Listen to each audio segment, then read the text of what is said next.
Hello from Spain, where we're taking a look at John Napier's Promptuary, an early calculating device.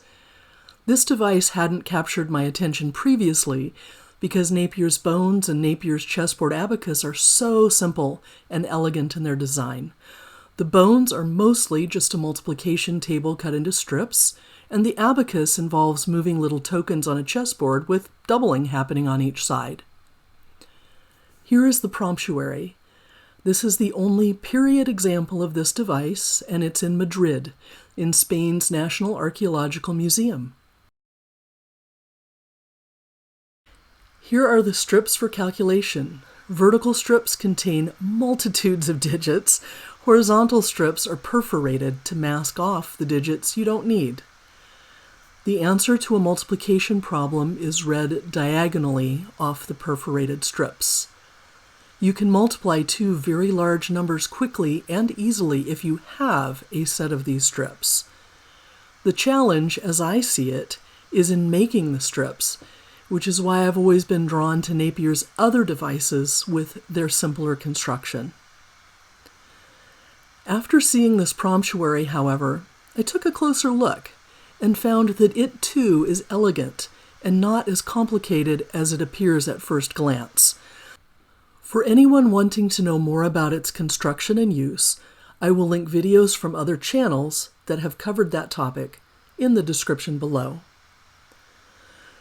The word promptuary refers not to the strips, but to the cabinet in which the strips are held. Promptuary comes from the Latin and relates to the fact that the cabinet allows these strips to be accessed quickly or promptly. As I peered closely at the decorations on the drawers, what seemed at first to be an abstract pattern started to look to me a little bit like monsters, with their faces in the middle and hands with claws out to the side. But I may have just been staring at this a bit too long. The thicker strips seen in the upper open drawer are the ones with the numbers that are laid vertically, forming a base. The perforated strips are thinner and in the lower open drawer. This case also has a large drawer at the bottom for carrying out your work. And this Promptuary holds more than these two types of strips mentioned. Here on the left side of this bottom drawer, we see a large plate which contains a table of powers of the digits. It's read from right to left, with the digits on the far right, then the second power, then the third, all the way up to the seventh power. The narrower plate belongs to a set of Napier's bones that is included as an extra feature in this cabinet. This narrower plate is used for finding cube roots with the bones, and if you flip it over, you'll find what you need for taking square roots. Here, sitting in front of the Promptuary, we have that set of Napier's bones. The bones fit into this little box, and the little box, in turn, fits into an opening at the top of the Promptuary cabinet.